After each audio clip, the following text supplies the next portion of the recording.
Қайырлы күн достар. Бүгін біз ірімшік және де кунжут қосылған таяқшалар дайындаймыз. Ол үшін бізге 200 мл жылы суға ашытқымызды 1 шай қасық және де тұз қантымызды салып 15 минутқа бетін жауып қойып қоятын боламыз. 15 минуттан кейін 380 грамм ұнымызды біртіндеп салып қамыр илейміз.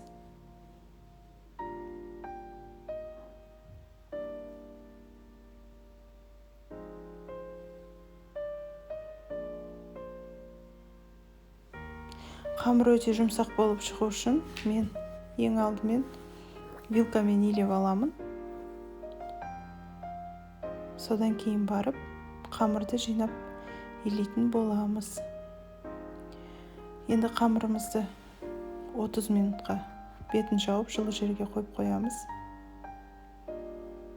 Қамырымыз жылы жерде тұрды. Енді 3 кішкентай қасық кунжут және 200 грамм үкіштен өткізілген ірімшікті қосамыз.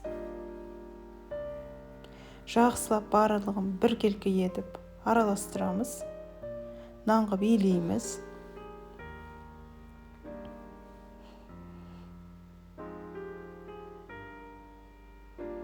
Міне бізде осындай қамыр шықты. Енді қамырымызды 4 бұрышты етіп жаятын боламыз.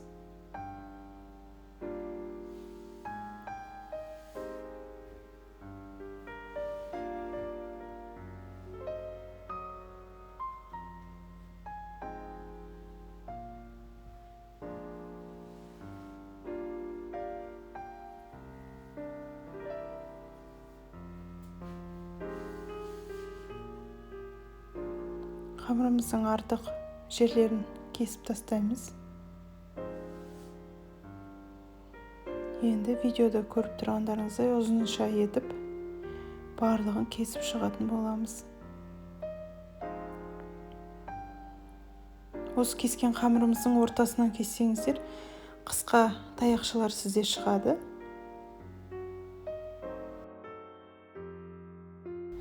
Енді бір жұмыртқамызды жарып, біркелкі етіп жағып шығатын боламыз.